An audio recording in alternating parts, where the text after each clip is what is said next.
नमस्कार दोस्तों, स्वागत है आपका एक नए वीडियो में।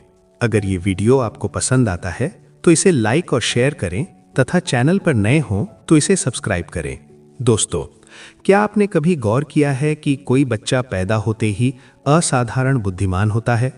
कोई इंसान बिना वजह डर, उदासी या वैराग्य लेकर जन्म लेता है और कोई व्यक्ति हर कोशिश के बाद भी बार बार वही गलतियां दोहराता है। क्या ये सब सिर्फ संयोग है या फिर किसी पुराने जीवन की अधूरी कहानी? दोस्तों, सनातन ज्योतिष शास्त्र कहता है, हम इस जन्म में खाली हाथ नहीं आते। हम अपने साथ पिछले जन्मों के कर्म, संस्कार और अधूरे ऋण लेकर आते हैं और इन सब का सबसे सटीक रिकॉर्ड छिपा होता है आपकी जन्म कुंडली में। आज की इस वीडियो में हम जानेंगे आपकी कुंडली कैसे आपके पूर्व जन्म की पूरी फाइल खोलती है। राहु केतु कैसे बताते हैं आप कौन थे और क्या बनना है। शनि कैसे पुराने कर्मों का पूरा हिसाब चुकाता है और कौन से भाव बताते हैं पाप, पुण्य, मृत्यु और मोक्ष।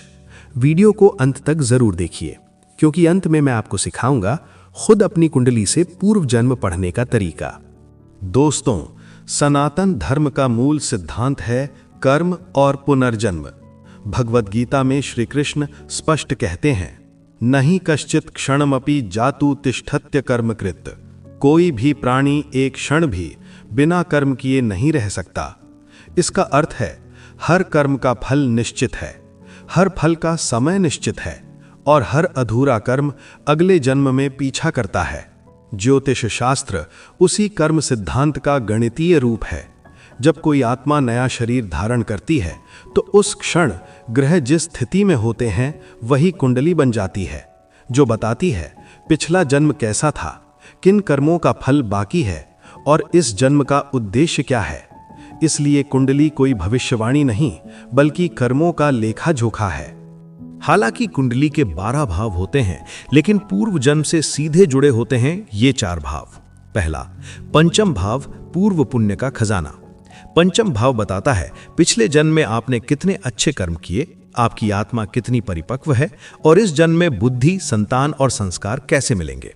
अगर पंचम भाव मजबूत हो, व्यक्ति बचपन से समझदार, धर्म और ज्ञान की ओर झुका हुआ और बिना मेहनत के अवसर पाने वाला होता है। अगर केतु पंचम में हो, पूर्व जन्म में साधना, तपस्या, ज्ञान, इस जन्म में आध्यात्मिक झुकाव। शनि पंचम में हो, पूर्व पुण्य कम, संतान, शिक्षा या प्रेम में संघर्ष, लेकिन अंत में गहन ज्ञान। दोस्तों, अगर पंचम पुण्य है तो अष्टम भाव पापों की अलमारी है। ये भाव बताता है पिछले जन्म में मृत्यु कैसे हुई, कौन से कर्म गुप्त थे और किन गलतियों का दंड बाकी है। राहु या शनि अष्टम में अचानक दुर्घटनाएं, लंबी बीमारी, मानसिक डर, ये सब पूर्व जन्म के अधूरे कर्म। लेकिन याद रखिए, अष्टम भाव सजा नहीं बल्कि शुद्धि है। द्वादश भाव बताता है आत्मा कितनी बार जन्म ले चुकी है और मुक्ति कितनी नजदीक है। केतु द्वादश में, आत्मा अंतिम चक्र में, वैराग्य, ध्यान, अकेलापन, लेकिन भीतर गहरी शांति। अशुभ ग्रह द्वादश में, फालतू खर्च, नींद की समस्या, मानसिक उलझन।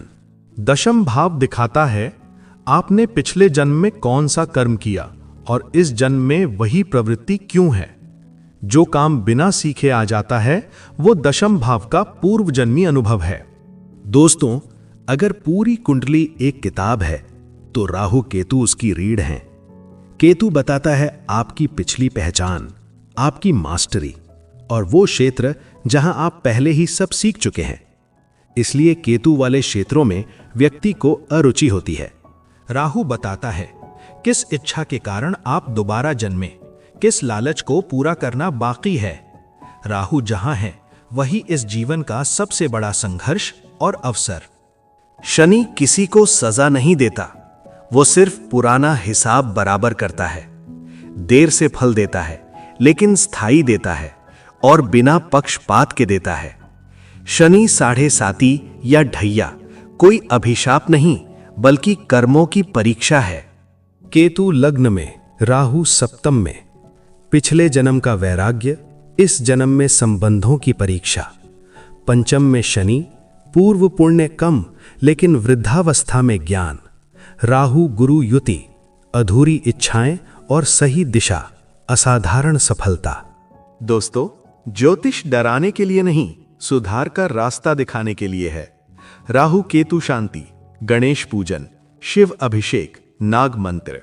शनि शांति, शनिवार सेवा, तेल दान, हनुमान चालीसा। पंचम भाव सुधार, गुरुव्रत, विष्णु सहस्त्रनाम, शिक्षा दान। याद रखें, कर्म बदले जा सकते हैं, भाग्य नहीं।